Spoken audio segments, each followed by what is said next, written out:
राजकुमारी अनाया और जादुई कमल। बहुत समय पहले की बात है। एक सुंदर राज्य था कमलपुर। इस राज्य में चारों ओर हरियाली थी, नदियां बहती थीं और लोग बहुत खुशहाल जीवन जीते थे। इस राज्य की सबसे बड़ी पहचान थी वहां की राजकुमारी अनाया। राजकुमारी अनाया न सिर्फ सुंदर थी, बल्कि बहुत ही दयालु, समझदार और साहसी भी थी। वो हमेशा प्रजा की मदद करती, बच्चों के साथ खेलती और जानवरों से प्यार करती। एक रात राजकुमारी अनाया को एक अजीब सपना आया। सपने में एक नीले रंग का कमल तैरता हुआ उसके सामने आया और बोला, अनाया, कमलपुर संकट में है। अगर तुम इस जादुई कमल को खोज लो, तो राज्य को बचा सकती हो। सुबह होते ही अनाया ने ये बात अपने पिता राजा वीरेंद्र से कही। पहले तो राजा को लगा कि ये बस सपना था, लेकिन फिर राज्य में अजीब घटनाएं घटने लगी। नदियों का पानी सूखने लगा, फसलें मुरझाने लगी और पक्षी गायब होने लगे। राजकुमारी अनाया ने अकेले ही जंगलों और पहाड़ों की यात्रा शुरू की। रास्ते में उसे एक बूढ़ी साध्वी मिली जिसने उसे बताया, जादुई कमल हिमकुंड झील में है, लेकिन वहां तक पहुंचना आसान नहीं। तुम्हें 3 परीक्षाएं पास करनी होंगी, बुद्धि, धैर्य और करुणा की। पहली परीक्षा, बुद्धि। उसे एक विशाल पत्थर मिला जिस पर लिखा था, मुझे तोड़ोगे तो खोदोगे, सुलझाओगे तो पालोगे। अनाया ने ध्यान से देखा, पत्थर के नीचे एक पहेली छिपी थी। उसने बुद्धिमानी से उसे हल किया और रास्ता खुल गया। दूसरी परीक्षा, धैर्य। अब एक लंबा पुल था, जो हर 10 कदम पर गायब हो जाता। राजकुमारी को डर नहीं लगा, उसने धैर्य रखा और धीरे धीरे पार किया।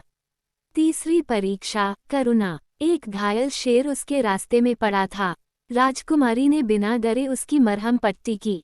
शेर बोला, तुमने दया दिखाई, अब मैं तुम्हें जादुई कमल तक ले चलूंगा। हिमकुंड झील पहुंचते ही शेर गायब हो गया और कमल पानी में चमकने लगा।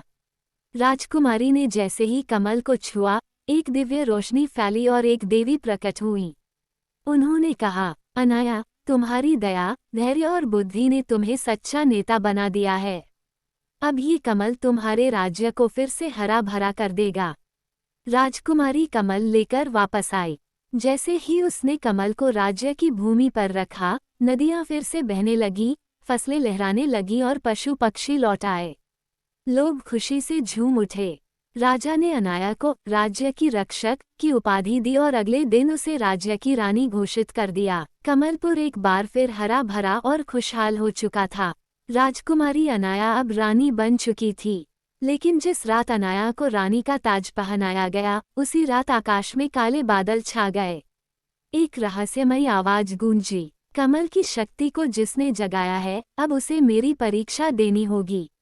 यह आवाज किसी आम इंसान की नहीं थी, बल्कि अंधकार के राजा निर्वाक की थी, जो सदियों पहले कमलपुर को निगलना चाहता था, पर कमल की शक्ति ने उसे बंद कर दिया था।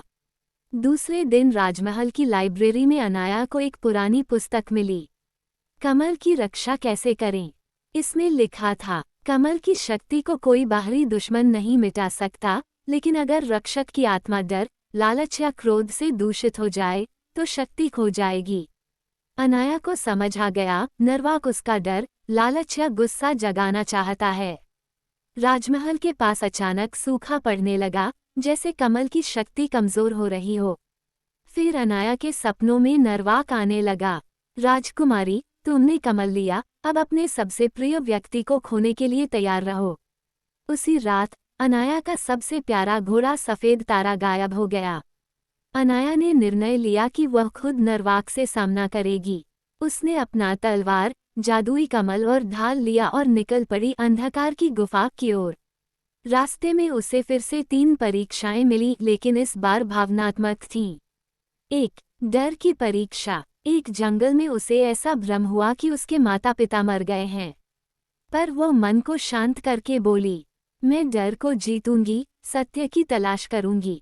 तुरंत भ्रम टूट गया। 2. लालच की परीक्षा। एक परी उसे एक सोने का कमल देने आई और बोली, इसे लो और सब कुछ छोड़ दो, राज्य तुम्हारा रहेगा। अनाया ने मना कर दिया, मैंने कमल की शक्ति सेवा के लिए ली है, लालच के लिए नहीं।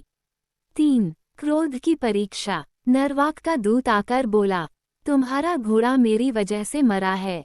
अनाया को क्रोध आया लेकिन उसने तलवार नहीं चलाई। मैं न्याय की रानी हूँ, बदले की नहीं। तीनों परीक्षाओं को पार करते ही एक प्रकाश फैला और कमल और भी तेज चमकने लगा। नरवाक से युद्ध। अब अनाया अंधकार की गुफा में पहुंची।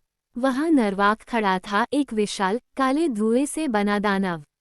वो हंसकर बोला, तुमने मेरी गुफा में आकर बहुत बड़ी गलती की।